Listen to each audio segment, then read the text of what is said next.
दुदुष्टव मामका पांडवश्चैव किम कुर्वत संजय। महाराजा धृतराष्ट्र अंध थिले से महाभारत विषय जानिबा को व्यास को प्रार्थना करते।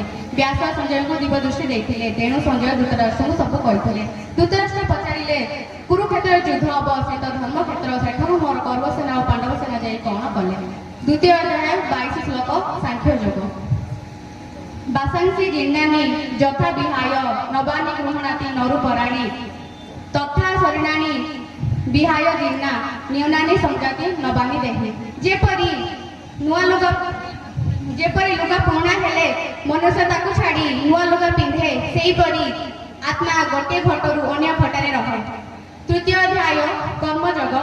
प्रथम अध्याय जायसी चेत कर्म नस्ते मता बुद्धि जनार्दन तत्किं कर्मणि भरेमान निज जयसी केशव। हे जनार्दन आपण कर्मयोगर ज्ञान योग श्रेष्ठ कले ते मते कर्मयोगरे काहेकि पकाउछंती। चतुर्थ अध्याय ज्ञान योग 7 श्लोक।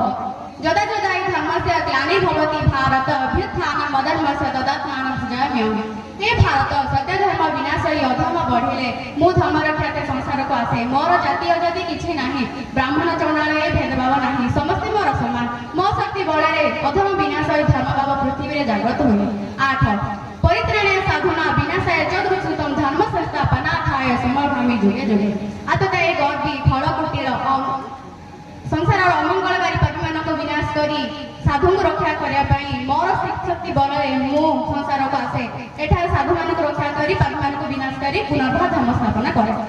9 जन्म कर्म च मे दिव्यं एवं जगति तत्त्वत तिक्त देहं पुनर्जन्म नैतिमामिति स्व अर्जुन। मोर जन्म कर्म पुण्यमय यह जे माने तत्व ज्ञान मने करी मते भक्ति करती से माने मो अंगरे लीन हुअंती ओ जे मते मनसली भावे तार मुक्ति कष्टकर हुए। 39 श्लोक। सदावन लभते ज्ञान तत्पर संजातेन्द्रिय ज्ञानं लब्ध्वा परं शांति मच्छिरेणादि गच्छति। जे इंद्रिय संयम करी ज्ञान रे श्रद्धा करी मते निष्काम भावे कर्म करे से ज्ञान लभि शांति पाइଥାଏ।